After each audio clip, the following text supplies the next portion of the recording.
மனிதன் புனிதமானம் என்ற பகுதியை சொல்கிறது. ஒரு மனிதனின் மானம், ஒரு மனிதனின் கௌரவம், ஒரு மனிதனுடைய உயிர், அவனுடைய சொத்து புனிதமானது. இன்ன திமாஅக்கும் வ அம்வாலக்கும் வ அராதக்கும் ஹராமுன் அலைக்கும் கஹுர்மத்தி யௌமிக்கும் ஹாதா ஃபீ ஷஹரிக்கும் ஹாதா ஃபீ பலதிக்கும் ஹாதா. எப்படி அரஃபாவுடைய நாள் புனிதமானதாக இருக்கிறதோ, எப்படி காபாவை சுமந்திருக்கிற இந்த மக்கமா நகரம் புனிதமானதோ, எப்படி துல்ஹஜ் மாதம் புனிதமானதோ, அதே போன்ற ஒரு மனிதனின் உயிர் புனிதமானது, மானம் கௌரவம் புனிதமானது. அன்ஃபுஸினா வ மின் ஸய்யிஆத்தி அஅமாலினா மன் யஹ்திஹில்லாஹு ஃபலா முதில்ல லஹு வ மன் யுضلில் ஃபலா ஹாதிய லஹு. وأشهد أن لا إله إلا الله وحده لا شريك له وأشهد أن محمدا عبده ورسوله صلى الله عليه وعلى آله وأصحابه ومن دعا بدعوتهم ومن نحى نحوهم إلى يوم الدين. أما بعد فإن أصدق الحديث كتاب الله وخير الهدي هدي محمد صلى الله عليه وسلم وشر الأمور محدثاتها وكل محدثة بدعة وكل بدعة ضلالة وكل ضلالة في النار. قال الله ربنا سبحانه وتعالى في القرآن العزيز: أعوذ بالله من الشيطان الرجيم وَلَقَدْ كَرَّمْنَا بَنِي آدَمَ وَحَمَلْنَاهُمْ فِي الْبَرِّ وَالْبَحْرِ وَرَزَقْنَاهُمْ مِنَ الطَّيِّبَاتِ وَفَضَّلْنَاهُمْ عَلَى كَثِيرٍ مِّمَّنْ خَلَقْنَا تَفْضِيلًا.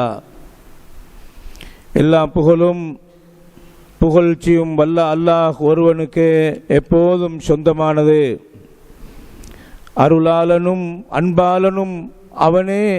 வணங்கப்பட தகுதி வாய்ந்த ஒரே ஒரு ரப்பு அல்லாஹ் மாத்திரம்தான். நான் வசைத்து அல்லாவை புகழ ஆரம்பித்தால் வார்த்தைக்கு முடிவுண்டு. அல்லாவின் புகழுக்கும் அவனின் அந்தஸ்துக்கும் எல்லை இல்லை. அந்த ரப்பு அல்லாஹ் மாத்திரம்தான் வணங்கப்பட தகுதி வாய்ந்தவன். அந்த அல்லாஹுவை எப்போதும் புகழ்ந்தவர்களாக அல்லாஹ்வுடைய ஸலவாத்தும் அல்லாஹ்வுடைய சலாமும் அல்லாஹ்வுடைய மிகப்பெரிய ஒரு படைப்பாக அருளாக இந்த மண்ணுக்கு அனுப்பப்பட்ட எங்கள் உயிரிலும் மேலான முஹம்மது நபி ஸல்லல்லாஹு அலைஹி வஸல்லம் அவர்கள் மீதும், அன்னாருடைய கண்ணியமான சஹாபாக்கள் என்ற இந்த உம்மத்தின் சிறந்த மனிதர்கள் மீதும், குர்ஆன் ஹதீஸை விளங்க வேண்டியது அவர்கள் விளங்கிய அடிப்படையில் தான் நடமாடும் போது அல்லாஹ் பொருந்தி கொண்டான் என்று உத்தரவாதம் அளிக்கப்பட்ட மேலான மனிதர்கள் மீதும், அவர்களை துயர்ந்து வந்த தாபியீன்கள், தபஉ தாபியீன்கள், கண்ணியமான இமாம்கள், முஹத்திஸீன்கள், உலமாக்கள், அல்லாஹ்வுடைய நல்லடியார்கள் எல்லோர் மீதும் எங்கள் மீதும் என்றென்றும் அல்லாஹ்வுடைய அன்பும் அரவணைப்பும் பொருத்தமும் ஈடேற்றமும் என்றென்றும் உண்டாவதாக என்று இந்த நல்ல நேரத்திலே அல்லாஹ்வை பிரார்த்தித்தவனாக, அன்பான பண்பான சகோதரர்களே, அல்லாஹ்வுடைய நல்லடியார்களே, நானும் நீங்களும் எப்போதும் அல்லாஹ்வை விளங்க வேண்டும். அல்லாஹ்வை சரியாக விளங்கும் போதுதான் அல்லாஹ்வை பற்றி அச்சம் உள்ளத்தில் ஆழப்பதியும். அன்பார்ந்தவர்களே, அல்லாஹ்வுடைய அச்சம் நம்முடைய உள்ளங்களில் ஆழப்பதியாமல் இருப்பதற்கான காரணம் அல்லாஹ்வை சரியாக முறையாக விளங்கவில்லை என்று அர்த்தம். அன்பார்ந்தவர்களே, படைத்த அல்லாஹ்வோடு நாணயமாக ரகசியத்திலும் பரகசியத்திலும் எல்லா நேரங்களிலும் நியாயமான மனிதர்களாக நடந்து கொள்ள முயற்சிப்போமாக. செய்யும் அமல்கள் அத்தனையும் அல்லாஹ்வின் அருளை இழக்கின்ற போது அழிந்து போகும். அந்த அழிவுக்கு காரணமாக இருக்கின்ற ஒரு மகா பெரிய ஒன்றுதான் இறையச்சமின்மையின் அடுத்தளமாக அடுத்த கட்டமாக இருக்கின்ற தனிமையில் பாவம் செய்கின்ற நிலை, அல்லாஹ்வின் அச்சமில்லாத நிலை. எப்போதும் நானும் நீங்களும் ரப்போடு நாணயமாக நடந்து கொள்ள முயற்சிப்போமாக. அல்லாஹ்வின் பொருத்தம் எனக்கு தேவை, அல்லாஹ்வின் அருள் தேவை. அல்லாஹ் என்னை பொருந்தி கொள்ள வேண்டும் என்ற அந்த இலக்கும் போக்கும் உள்ளவர்களாக நானும் நீங்களும் எப்போதும் நடந்து கொள்ள முயற்சிப்போமாக. அல்லாஹு தஆலா என்னையும் உங்களையும் பொருந்திக் கொள்வானாக.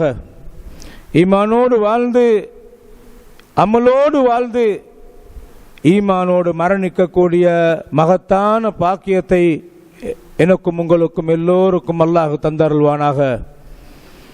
அன்பான சகோதரர்களே, மனிதன் அல்லாஹ்வுடைய படைப்புகளில் மிகச்சிறந்தவன்.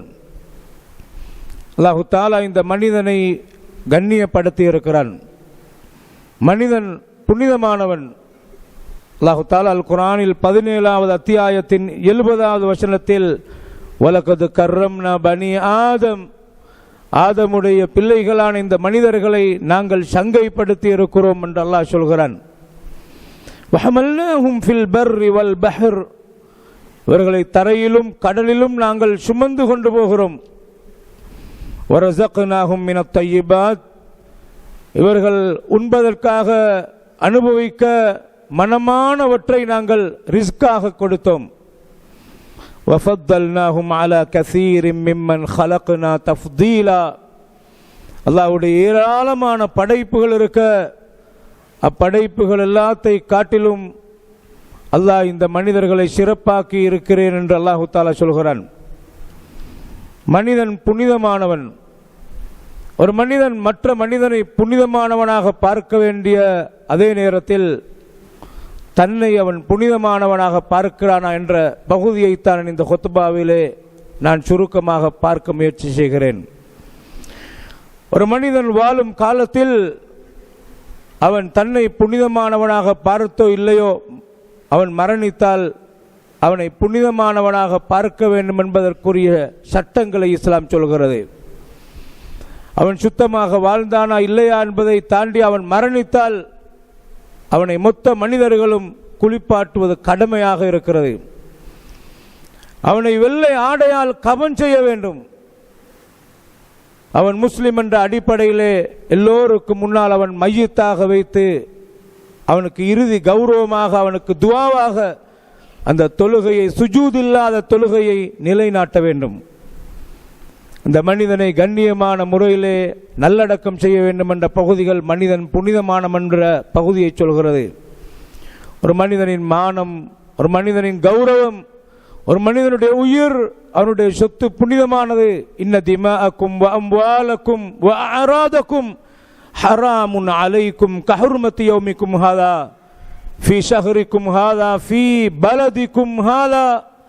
எப்படி அரஃபாவுடைய நாள் புனிதமானதாக இருக்கிறதோ, எப்படி காபாவை சுமந்திருக்கிற இந்த மக்கமா நகரம் புனிதமானதோ, எப்படி துல்ஹஜ் மாதம் புனிதமானதோ, அதே போன்ற ஒரு மனிதனின் உயிர் புனிதமானது, மானம் கௌரவம் புனிதமானது.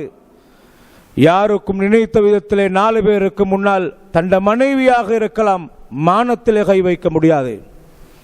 தண்ட பிள்ளையை கண்டித்து தண்டிப்பதாக இருக்கலாம், அவனுக்கும் ஒரு சுயமரியாதை இருக்கிறது. தன்னிடத்திலே ஊதியம் செய்கின்ற, வேலை பார்க்கின்ற பணியாளர் 4 பேருக்கு முன்னால் அவனை கௌரவப்படுத்த முடியாது. அவனுக்கு ஒரு புனிதமும் கௌரவமும் இருக்கிறது. அன்பார்ந்தவர்களே, ஒரு மனிதனை எந்த நேரத்திலும் நோவிக்க முடியாது. அந்த மனிதனின் உடல் புனிதமானது. தண்ட மனைவியை தாறுமாறாக தாக்க முடியாது. அவள் புனிதமானவள் அல்லாஹ்வுடைய பார்வையிலே. கண்ணியமான சகோதரர்களே, எனவே இந்த புனிதத்தை விசாலமான ஒரு பகுதியாக பார்க்கலாம். இந்த கால சூழலிலே தன்னை ஒரு மனிதன் அல்லாஹ்வுடைய படைப்பாக இருக்கிற நான் புனிதமானவன், என்னை முதலாவது நான் புனிதமானவனாக பார்க்கிறேனா, என்ற கௌரவம் என்ன, என்ற மரியாதை என்ன, என்ற மானம் என்ன, நான் எப்படி ஒரு சமூகத்திலே வாழ வேண்டும், எனக்குள்ள மரியாதை, வெக்கம், நாணம், நன்னடத்தை எவ்வளவு பகுதி பார்க்கப்பட வேண்டிய, பாதுகாக்கப்பட வேண்டிய பகுதிகள். இதில் மனிதன் எவ்வளவு அசம்பந்தமாக நடந்து கொள்கிறார் என்ற பகுதியைத்தான் நாங்கள் சுருக்கமாக பார்க்க முயற்சி செய்கிறோம். சவால்கள் நிறைந்த ஒரு காலத்திலே வாழ்கிறோம். மனித உடம்பிலே உயிரை அல்லாஹ் புனிதமானதாக வைத்திருக்கிறான். அது முஸ்லிம் அல்லாத யாராக இருந்தாலும். நபிகளாரின் காலத்திலே உங்களுக்கு தெரிந்த சம்பவம், ஒரு ஜனாசா கொண்டு போகப்படுகிறது. அல்லாஹ்வுடைய ரசூல் அந்த ஜனாசாவை கண்டு எழும்பி நின்றார்கள். இது யாருடைய ஜனாசா என்று தெரியாமல் நபிகளார் எழும்பினார்களோ என்று அறிந்து யோசித்து சஹாபாக்கள் இன்னஹா ஜனாஸத்து யஹூதியின் யா ரசூலுல்லாஹ், அது ஒரு யூதனுடைய ஜனாசா யா ரசூலுல்லாஹ் என்று சொன்னார்கள். அல்லாஹ்வுடைய ரசூல் திருப்பி கேட்டால் சொன்னார்கள், அது யூதனுடைய ஜனாசா என்று எனக்கு தெரியும். அலைஸத் நப்சன் என்று கேட்டார்கள். அது ஒரு மனிதன் இல்லையா என்று கேட்டார்கள். அது ஒரு ஆத்மா இல்லையா, ஒரு மனிதன் தானே அது என்றார்கள். கண்ணியமான பெருமக்களே, மனிதனுடைய அந்த உடல் கட்டமைப்பு புனிதமானது. இந்த கால சூழலில் நாங்கள் பார்க்கிறோம், முஸ்லிம் சமூகத்திலே ஊடுருவி வருகின்ற ஒரு சவால், போதைப் பொருளுக்கு அடிமையாகி கௌரவமான குடும்பத்து பிள்ளைகள் ஜெயிலிலே அடைக்கப்பட வேண்டும் என்று மற்றோரால் காட்டி கொடுக்கப்படுவது என்பதை தாண்டி பெற்றோரால் காட்டி கொடுக்கப்படுகிறதை பார்க்கலாம். இவனை வீட்டுக்குள்ளே வைத்துக் கொள்ள முடியாது, இவன் களவெடுக்கிறான், இவனால் பெரும் தொல்லையாக இருக்கிறது. இவன் ட்ரக்ஸுக்கு எடிக்ட் ஆகி நண்பர்களால் பல்கலைக்கழகம் போய் பட்டதாரியாக வர வேண்டும் என்று நினைத்தோம். ஆனால் இப்படி மோசமான ஒரு பழக்கத்தோடு வந்திருக்கிறான். கண்ணியமான பெருமக்களை, வெக்கமும் மானமும் வாட்டி வதைத்துக் கொண்டிருக்கிற நிலைகளை பார்க்கலாம். இறுதியிலே அவன் சூசைட் பண்ணி கொள்கிறான். கண்ணியமான பெருமக்களே, டீனேஜ் சாதாரண இந்த இளைஞர்கள் சர்வ சாதாரணமாக அறைக்குள்ளே அவன் முடங்கி நிற்கிறான், அமைதியானவனாக இருக்கிறான். அவனை பார்த்தால் இப்படி நடந்து கொள்வானா என்று மக்கள் யோசிக்கிற அளவுக்கு அவன் அமைதியான ஒரு மனிதனாக இருக்க, அவன் வேறு வேறு பழக்கங்களுக்கு ஆளாகிறான். முடிவிலே அவன் நிந்திக்கப்படுகிறான். அந்த போதைப் பொருளுக்கு ஆளானவர்களுடைய அந்த நிந்தனை என்று வருகிற நேரத்தில் அவர்களுடைய மனம் வேகமாக புண்பட்டு என்னை யாரும் கணக்கில் எடுப்பதில்லை, அவனை தூக்கிலிட்டு தற்கொலை பண்ணிக் கொள்கிற நிலைகளை சர்வ சாதாரணமாக பார்க்கலாம். மீடியாக்களுடைய தாக்கம் ஒரு பக்கம் இருக்க, கதைகளையும் நாடகங்களையும் பார்த்து இளம் யுவதி அண்ணன் தற்கொலை பண்ணி கொண்டாள். காதல் தோல்வி என்ற பெயரிலே தற்கொலை பண்ணிக் கொள்கிறாள். வாப்பா உம்மா ஏதாவது ஒரு வார்த்தையிலே அவளை நிந்தித்து பேசினால் அடுத்த நிமிடம் தற்கொலை என்ற நிலைக்கு போகிறதை பார்க்கலாம். இந்த உடல் இவ்வளவு புனிதமானது என்ற பகுதியை தான் மனிதன் மறந்து போகிறான். அன்பார்ந்தவர்களே, நபிகளாரின் காலத்துக்கு முன்னால் வாழ்ந்த ஒரு மனிதரை பற்றி ஸல்லல்லாஹு அலைஹி வஸல்லம் அவர்கள் சொன்னார்கள், முன்பு காலத்திலே வாழ்ந்த ஒரு மனிதன், அவனின் கையிலோ ஏதோ அவனின் உடம்பிலே ஒரு காயம் இருந்தது. அந்த மனிதன் அந்த காயத்தை வலி தாங்க முடியாமல் ஃபஜஸிஅ, அவன் பொறுமை இழந்தான். ஃபஅഖத சிக்கீனன் ஃபஹஸ்ஸ பிஹா யதஹு, அவன் ஒரு கத்தியை எடுத்து கழுத்தை வெட்டவில்லை. அவன் தற்கொலை முயற்சி செய்கிற மனிதன் எந்த இடத்தை அடித்தால் உயிர் போகுமோ அந்த இடத்தை தான் டார்கெட் பண்ணுவான். ஆனால் இவன் சஞ்சலன் இணைந்தவனாக மன அழுத்தத்தால் வருத்தம் தாங்கிக் கொள்ள முடியாமல் அவன் கத்தியை எடுத்து கையை வெட்டுகிறான். நபிகளார் சொன்னார்கள், ஃபமா ரகஅத் தமு ஹத்தா மாத், அவன் மௌத்தாகும் வரைக்கும் வெட்டப்பட்ட இடத்திலிருந்து இரத்தம் பீரிட்டு ஓடியது. இரத்தம் நிற்கவில்லை, ஓடுகிறது. அதுவே மரணத்துக்கு காரணமாக அமைந்தது. அல்லாஹ்வின் தீர்ப்பு எப்படி அமைந்தது என்றால், இவன் தற்கொலை பண்ணி கொண்டான். உயிர் புனிதமானது, உடல் புனிதமானது என்று பார்க்கப்படாததன் விளைவுதான் கஞ்சாவுக்கு அடிமையாகிறான், மூக்குத்தூளுக்கு அடிமையாகிறான், வெத்திலைக்கும் போயிலைக்கும் அடிமையாகிறான். என்ன ஆச்சரியம் அன்பார்ந்தவர்களே, சிகரெட்டை விட்டுக் கொள்ள முடியாத ஒரு மனிதனாக வாழுகிறான். ஏகத்துவம் என்கிறான், குர்ஆன் ஹதீஸ் என்கிறான். இந்த தாடியை போன்ற ஒரு புனிதம் ஒரு மையத்தாக வைக்கப்பட்டால் வருகிற மனிதன் ஆன்மீக ரீதியாக மையத்தை பார்ப்பான். இந்த தாடி எவ்வளவு புனிதமானது, மௌத்துக்கு பின்னால் ஒரு நிலையான வாழ்க்கைக்கு தயாராகுங்கள் என்று அறைகூவல் விடப்படுகின்ற இந்த மார்க்கத்திலே இருந்து கொண்டு தொடர்ந்தும் இந்த தாடியை நீங்கள் வலிக்காதீர்கள் அன்பார்ந்தவர்களே. தேக ஆரோக்கியத்துக்கு இது எவ்வளவு கேடு விளைவிக்கிறது. வைத்தியத்துறையை வாசித்து பாருங்கள். முஸ்லிம் சமூகத்திலே ஹார்ட் அட்டாக் பிடித்து மௌத்தாகிற அந்த ஆண்களில் 95% மனிதர்களுடைய நிலைமையை எடுத்து பார்த்தால் புகை பிடிக்கின்ற பழக்கம் உள்ளவர்களாக இருக்கிறதை வைத்தியர்கள் சொல்கிறதை பார்க்கலாம். இந்த உடல் புனிதமானது. கண்ணியமானவர்களே, ஒரு மனிதனை அழிவின்பால் கொண்டு போகக்கூடிய இந்த புகைத்தல் என்பது, அவன் குடிக்க குடிக்க புகை பிடித்தல், இந்த பழக்கம் உங்களிடத்தில் கேன்சரை ஏற்படுத்தும். அதே பெட்டியிலே எச்சரிக்கை விடுக்கப்பட்டிருக்கிறது. வைத்தியர்கள் சொல்லுகிறார்கள், ஆனால் நீ தெரிந்து கொண்டே உனக்கு ஆபத்து என்று செய்கிற நேரத்தில் அதன் முடிவு தற்கொலைக்கு இட்டு செல்லும் என்பதற்கு சமமானது. அன்பார்ந்தவர்களே, இந்த மனிதன் கழுத்தை வெட்டவில்லை, அவன் கையைத்தான் வெட்டினான். அது காரணமாக அமைந்தது. வேண்டுமென்றே அவன் தன்னை நோவினைப்படுத்தினான். முடிவு மரணமாக அமைந்தது. அல்லாவின் தீர்ப்பு தற்கொலை என்று வந்தது. இந்த ஹதீஸை நானும் நீங்களும் நடுநிலையாக இருந்து யோசிக்க கடமைப்படுகிறோம். அன்பார்ந்தவர்களே, நீங்கள் பார்க்கலாம், ஒரு நாள் நபி ஸல்லல்லாஹு அலைஹி வஸல்லம் அவர்கள் மிம்பரிலே இருந்து, அதற்கு முன்னால் அபூபக்கர் ரலியல்லாஹு அவர்கள் நபியுடைய மௌத்துக்கு பின்னால் மிம்பரில் இருந்து ஒரு நாள் அழுகிறார்கள். சொன்னார்கள், எனக்கு முன்னால் அல்லாஹ்வுடைய ரசூல் மிம்பரில் இருந்து அழுகிறதை நான் கண்டேன், அதனால் தான் நான் அழுதேன். அல்லாஹ்வுடைய ரசூல் அழுது கொண்டு சொன்னார்கள், இஸ்அலுல்லாஹல் அஃப்வ வல் ஆஃபியா, மக்களே நீங்கள் அல்லாஹ்விடத்தில் மன்னிப்பையும் ஆஃபியத்தையும் கேளுங்கள். ஆஃபியத் என்பது ஒரு பரந்த அர்த்தம் உள்ள வார்த்தை. அன்பார்ந்தவர்களே, கபுராலிக்கும் ஆஃபியத், நிம்மதியான சுகமான வளமான சாந்தமான வாழ்க்கை, ஆபத்துகள் இல்லாத வாழ்க்கை. நபிகளார் ஸல்லல்லாஹு அலைஹி வஸல்லம் சொன்னார்கள், ஃபஇன்ன அஹதன் லம் யுஅத பஅதல் யகீன் கைரம் மினல் ஆஃபியா, தேக ஆரோக்கியம் என்ற ஆஃபியத்தை விட ஈமானுக்கு பிறகு ஒரு அடியானுக்கு கொடுக்கப்படுகிற சிறந்த அந்தஸ்து பாக்கியம் ஈமானுக்கு அடுத்த ஆஃபியத்தை விட சிறந்தது இல்லை என்றார்கள் ஸல்லல்லாஹு அலைஹி வஸல்லம் அவர்கள். கண்ணியமான பெருமக்களே, ஒரு மனிதன் தன்னை குறித்து அவன் எப்போதும் அது புனிதமானது என்று பார்க்க வேண்டும். தன் மானத்தை தான் காப்பாற்றி வாழ வேண்டும். தன் கௌரவத்தை தான் மதித்து நடந்து கொள்ள வேண்டும்.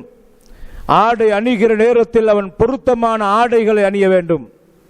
அவனை முதலாவது மதிக்க வேண்டும். இது பெருமை அல்ல. அதனால் தான் நபிகளார் ஸல்லல்லாஹு அலைஹி வஸல்லம் அவர்கள் சாதாரண விடயத்தை கூட சொல்லி தந்தார்கள். வக்கத்தலனா ஸல்லல்லாஹு அலைஹி வஸல்லம் ஃபீ கஸ்ஸி ஷாரிப், மேல் மீசையை நீங்கள் அதிகம் வளர்க்க வேண்டாம், 40 நாளை தாண்ட விட வேண்டாம். மல்லம் யஅகுத் மின் ஷாரிபிஹி ஃபலைஸ மின்னி, யார் இந்த மேல் மீசையை கத்தரிக்கவில்லை அவர் என்னை சார்ந்தவர் அல்ல. நீங்கள் யூதனும் தாடி வைக்கிறான், ஆனால் மேல் மீசை அவன் அகோரமாக வளர்த்திருப்பான், பார்க்க அகோரமான அலங்கோலமாக இருக்கும். தாடியை கண்ணியமாக வளர்த்து ஒரு மனிதன் மேல் மீசையை கத்தரித்தால் அவன் ஒரு கௌரவமான மனிதனாக தென்படுவான். கண்ணியமான சகோதரர்களே, அன்பான பண்பான சகோதரர்களே, ஸல்லல்லாஹு அலைஹி வஸல்லம் அவர்கள் நகங்களை வெட்ட சொன்னார்கள். இன்றைக்கு உளவியல் உலக ரீதியாக வைத்தியத்துறை சொல்கிற தேக ஆரோக்கியத்தின் ஒரு பகுதிதான் அதிகமான நோய்கள் ஏற்படுவதற்கான காரணம் இந்த நகங்கள் வெட்டப்படாமல் இருக்கிறது. கைகள் கழுவப்படாமல் சாப்பிடுவது, கண்ட நின்ற மாதிரி உணவை அப்படியே எடுத்து உண்ணுவது, அதில் உள்ள பாக்டீரியாக்கள்.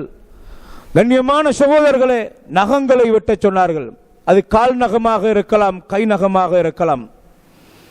அதே போன்று ஆணத்து முடிகள் என்று சொல்லக்கூடிய அவுரத்தோடு இருக்கிற அந்த முடிகள் கண்டிப்பாக அது அகற்றப்பட வேண்டும். இந்த கக்கத்து பகுதியில் இருக்கிற கமுக்கட்டு முடிகள் என்று சொல்கிற பகுதியை நபிகள் நாயகம் ஸல்லல்லாஹு அலைஹி வஸல்லம் அவர்கள் ஃபித்ரா, அடிப்படையான அம்சங்கள் என்று இதை அகற்ற வேண்டும் என்று வழிகாட்டினார்கள்.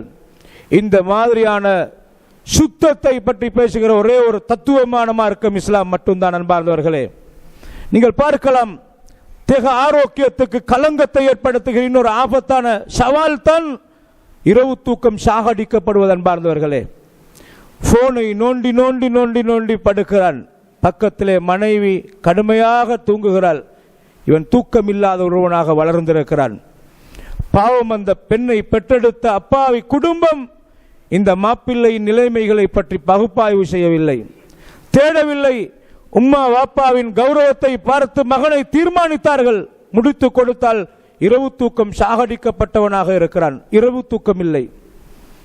காலி கோட்டுகளை நீங்கள் எடுத்து பேசி பாருங்கள். எத்தனை குடும்பம் டிவோர்ஸ்ல போய் நிற்கிறதை பார்க்கலாம். ஒப்போசிட் வாழ்க்கை.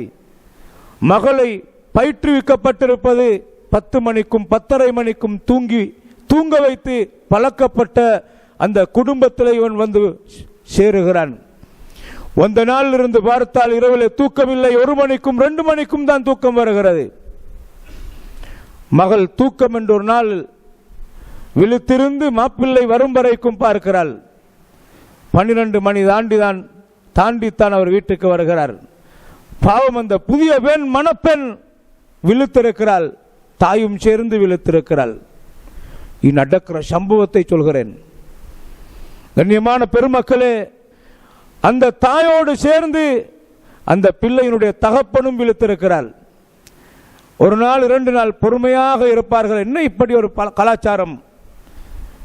மெல்ல மெல்ல குனிந்து கொண்டு சொல்கிறார் அந்த மாமா மருமகன், இந்த நாளும் இப்படி செய்ய முடியாது மகன், நேரத்தோடு வாங்க, நாங்கள் இப்படித்தான் பழக்கப்பட்டிருக்கிறோம் என்று சொன்னால் என்ன மாமா எனக்கு அட்வைஸ் பண்ண வருகிறார். இதெல்லாத்தையும் பின்னால் இருந்து தூண்டி இருப்பது மாமிதான். நடந்த சம்பவங்களை சொல்கிறேன் கண்ணியமான சகோதரர்களே. இரவு தூக்கம் சாகடிக்கப்பட்டு பார்க்கிற நேரத்தில் மகள் இரவிலே தூங்கி காலையில் எழும்புகிறாள். இவனுக்கு தூக்கமே வருவது சுபகுக்கு பின்னால் தான். சேவல் கூவும் சத்தத்தை கேட்டால் நீங்கள் அல்லாஹ்வின் அருளை கேளுங்கள், மலாய்க்காமார்களை கண்டு சேவல் கூவுகிறது என்றார்கள். ஆயிஷா ரதியல்லாஹு அன்ஹா அவர்கள் சொல்கிறார்கள், சேவல் கூவும் போதுதான் அல்லாஹ்வுடைய ரசூல் தஹஜ்ஜுடைய நேரத்திலே அதிகமாக எழும்பி நிற்பார்கள். நாய் இருக்கிறதே இலவு முழுக்க கத்தி எறிந்துவிட்டு சுபஹுடைய நேரமாகிற நேரத்தில் தான் தூங்கச் செல்லும். அன்பார்ந்தவர்களே, நீங்கள் கழுதைகள் நாய் குலைக்கும் சத்தத்தை கேட்டால் அல்லாஹ்விடத்தில் பாதுகாப்பு தேடுங்கள்.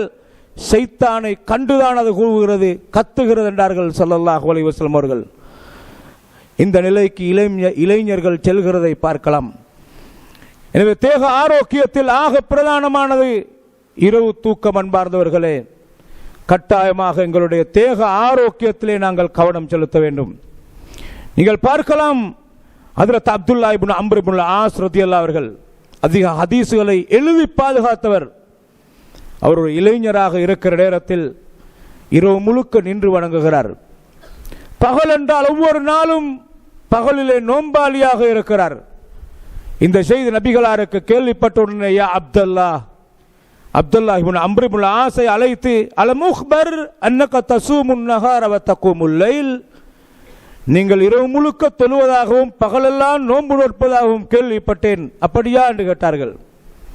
ஃபகுல்து பலா யா ரசூலல்லாஹ், அப்படித்தான் யா ரசூலல்லாஹ். ஆமண்டார்.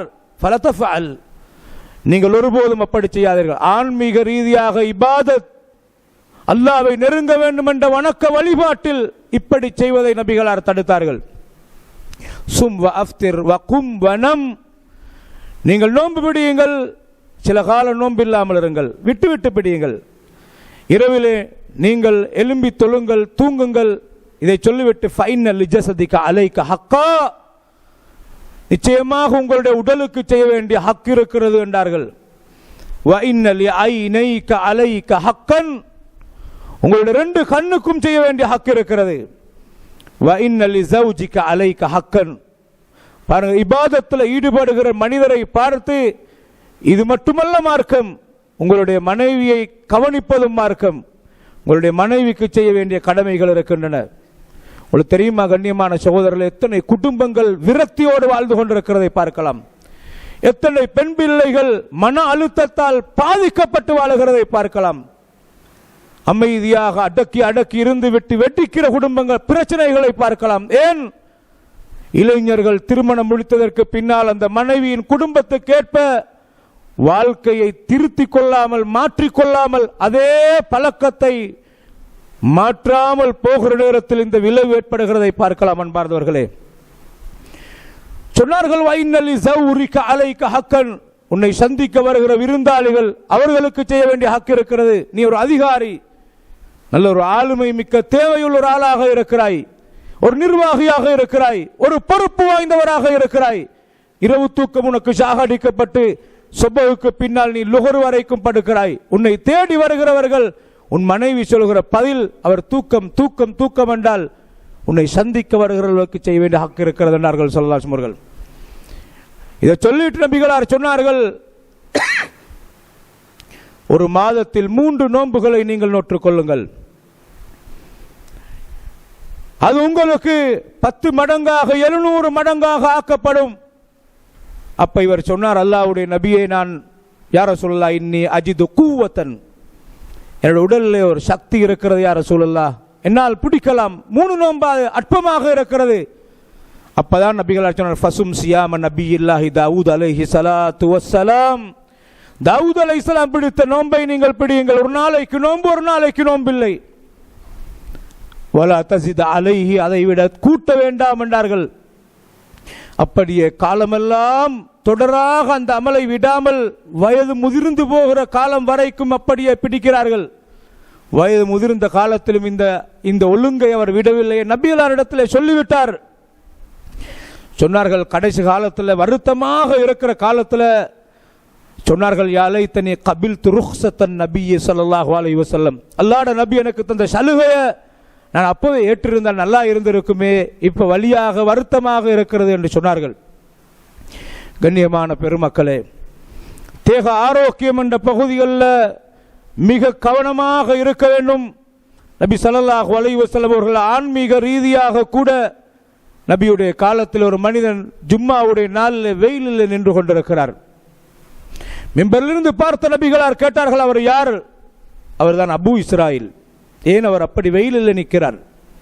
அவர் ஒரு நேர்ச்சை வைத்திருக்கிறார், அல்லாஹ்வுடைய ரசூலே, வெயிலிலே நிற்க வேண்டும், நோம்பாளியாக வெயிலிலே நின்ற நிலையில் யாருடனும் கதைக்காமல் இருக்க வேண்டும் என்று நேர்ச்சை வைத்திருக்கிறார். அப்படியா? இன்னல்லாஹ லகனியுன் அன் தஅதீபி ஹாதா நஃப்ஸஹு, இவர் தன்னை தானே உடலை வருத்தப்படுத்தி வேதனைப்படுத்திக் கொள்வதை விட்டும் அல்லாஹ் தேவையற்றவனாக இருக்கிறான். இவருடைய நேர்ச்சையை உடனடியாக ரத்து செய்ய சொல்லுங்கள், அவர் மக்களோட கதைக்க சொல்லுங்கள், நிழலிலே வந்து உட்கார சொல்லுங்கள், ஒன்றை மாத்திரம் பூரணப்படுத்த சொல்லுங்கள், பிடித்த நோன்பை மக்ரிப் வரைக்கும் பூரணப்படுத்த சொல்லுங்கள் என்றார்கள் ஸல்லல்லாஹு அலைஹி வஸல்லம். இந்த விவகாரத்திலேயே நபிகளார் கடுமையாக நின்றார்கள் என்றால், அன்பான சகோதரர்களே, உடலின் நிலைமைகளை கவனத்தில் கொள்ள வேண்டும். மறுமை பற்று, ஆன்மீக பற்று, உலக பற்றற்ற நிலை என்ற அந்த ஒன்று சில பேரை பிழையான சிந்தனையை நோக்கி கொண்டு போகிறதை பார்க்கலாம். ஒரு நோய்க்கும் மருந்தெடுப்பதில்லை, தன்னை அழகாக வைத்துக் கொள்வதில்லை. யார் எங்களை பார்க்கறதுக்கு? மௌத்தா போற இந்த உடம்பு எத்தனை நாளைக்கு இருக்க போறோ தெரியாது. நான் என்றால் ஒரு நசலையும் கணக்கெடுப்பதில்லை. சுகர் பேஷன், ஹார்ட் பேஷன், டாக்டர்கிட்ட போறல, மருந்தெடுக்கிறல்ல, பிள்ளைகள் சொன்னாலும் கவனஈனமாக நடக்கிறது. அல்லாஹ் எல்லாத்தையும் ஹலாலாக்கி தந்திருக்கிறார் என்று எல்லாத்தையும் தின்றது. இது பிழையான சிந்தனை. கண்ணியமான சகோதரர்களே, ஒரு நோயாளிக்கு வைத்திய அழகான ஆலோசனை கொடுக்கப்பட்டிருக்கிறது என்றால், அவனுக்கு ஒவ்வாத உணவாக இருந்தால் ஒன்றுக்கு முற்று முழுதாக தவிர்க்க வேண்டும், இல்லாவிட்டால் அளவாக சாப்பிட வேண்டும். ஹலால் என்பதற்காக எல்லாத்தையும் சாப்பிட வேண்டும் என்று கட்டாயம் கிடையாது. உடும்பு இறைச்சி நபிகளாருக்கு கரியாக சமைத்து கொண்டு வரப்பட்டிருந்தது. பக்கத்தில் ஹாலித் இப்னு வலீத் ரலியல்லாஹு அன்ஹு இருக்கிறார்கள். நபிகளார் சாப்பிடாமல் பின்வாங்குகிறார்கள். விளக்கம் கேட்கிறார்கள். ஹராமா யா ரசூலல்லாஹ்? இல்லை, ஹலால்.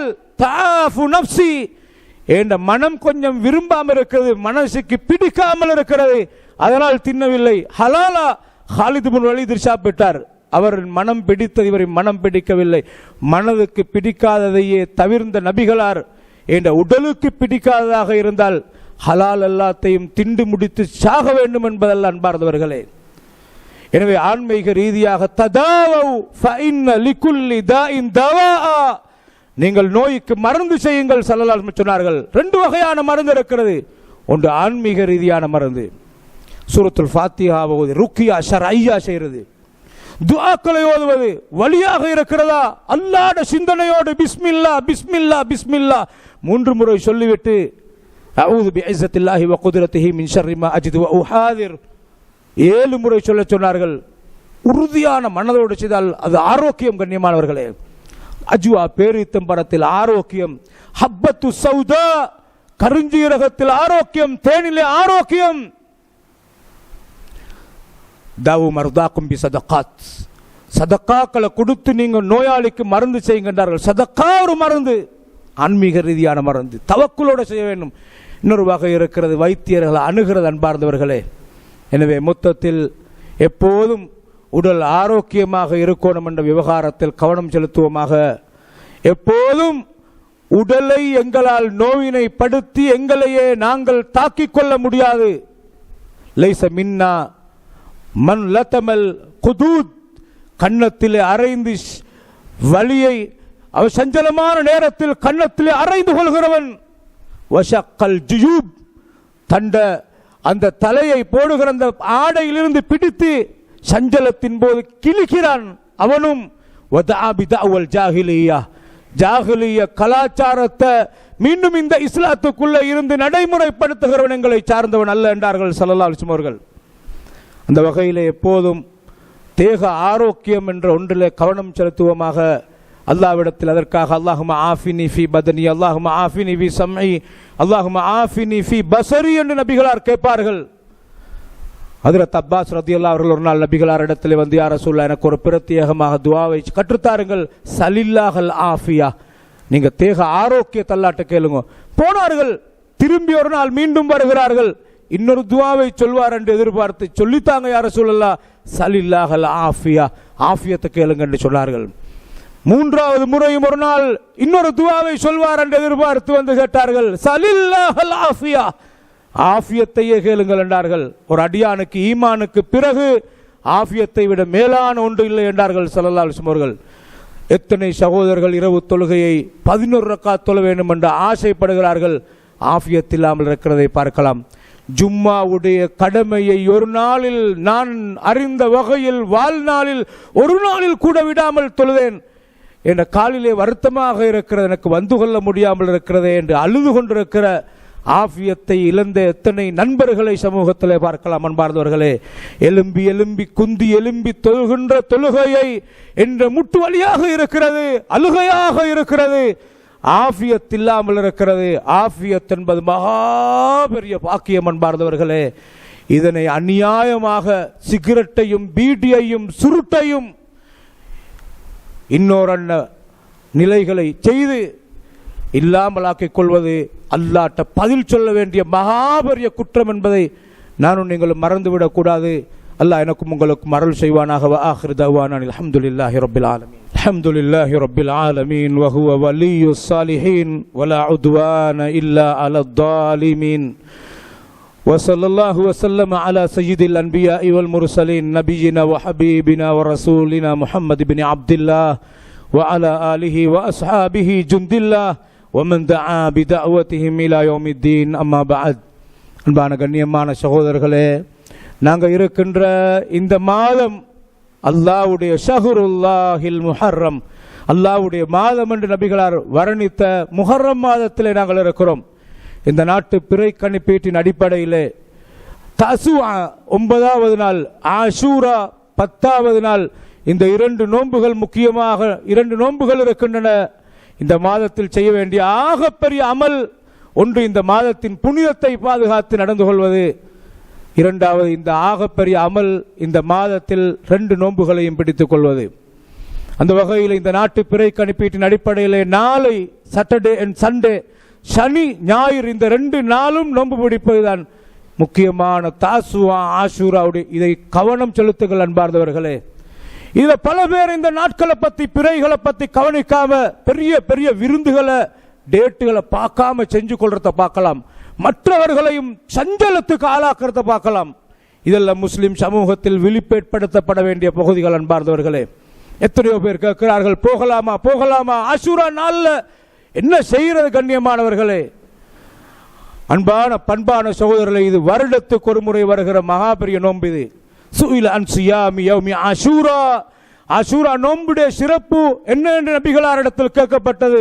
யுகஃபிரு ஸனத்தல் மாதியா, சென்ற வருடத்துடைய மொத்த பாவங்கள், சிறு பாவங்கள் எல்லாத்துக்கும் பரிகாரமாக அமையும் என்றார்கள்.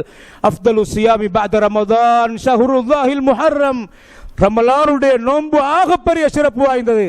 ரமலானுடைய நோன்புக்கு அடுத்து சுன்னத்தான நோன்புகளின் பட்டியலில் சிறப்பான நோன்பு ஷஹ்ருல்லாஹில் முஹர்ரம், முஹர்ரம் மாதத்துடைய நோன்பென்றார்கள் காரூணிய நபி ஸல்லல்லாஹு அலைஹி வஸல்லம் அவர்கள். கண்ணியமான பெருமக்களே, நீண்ட வரலாறு உண்டு அதற்கு. ஸல்லல்லாஹு அலைஹி வஸல்லம் அவர்கள் மதீனாவுக்கு வருகிறார்கள்.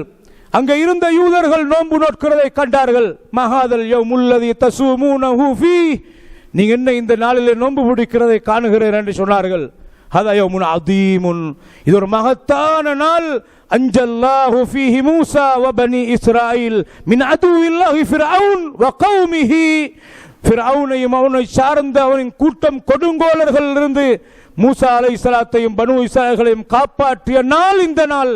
ஃபஸாம மூசா ஷுக்ரன் லில்லாஹ், அல்லாஹ்வுக்கு நன்றி செலுத்தும் முகமாக இந்த நாளிலே மூசா அலைஹிஸ்ஸலாம் நோன்பு பிடித்தார்கள். பனு இஸ்ராயீல்களும் நோன்பு பிடித்தார்கள். அதனால் தான் வாழையடி வாழையாக யூத சமூகமாக இருக்கிற நாங்கள் நோன்பு பிடிக்கிறோம் என்றார்கள். நபிகளார் சொன்னார்கள், நஹ்னு அஹக்கு பி மூசா மின்கும், உங்களை காட்டிலும் மூசா அலைஹிஸ்ஸலாத்தை பின்பற்றுவதற்கு நாங்கள் தகுதி வாய்ந்தவர்கள். முஸ்லிம் சமூகமே, நீங்கள் எல்லாரும் ஆஷூரா நாளிலே நோன்பு பிடியுங்கள். வாஜிபுன் அலைக்கும் ஃபர்ல் என்றார்கள் ஃபர்ஸ்ட்டுக்கு ஸல்லல்லாஹு அலைஹி வஸல்லம் அவர்கள்.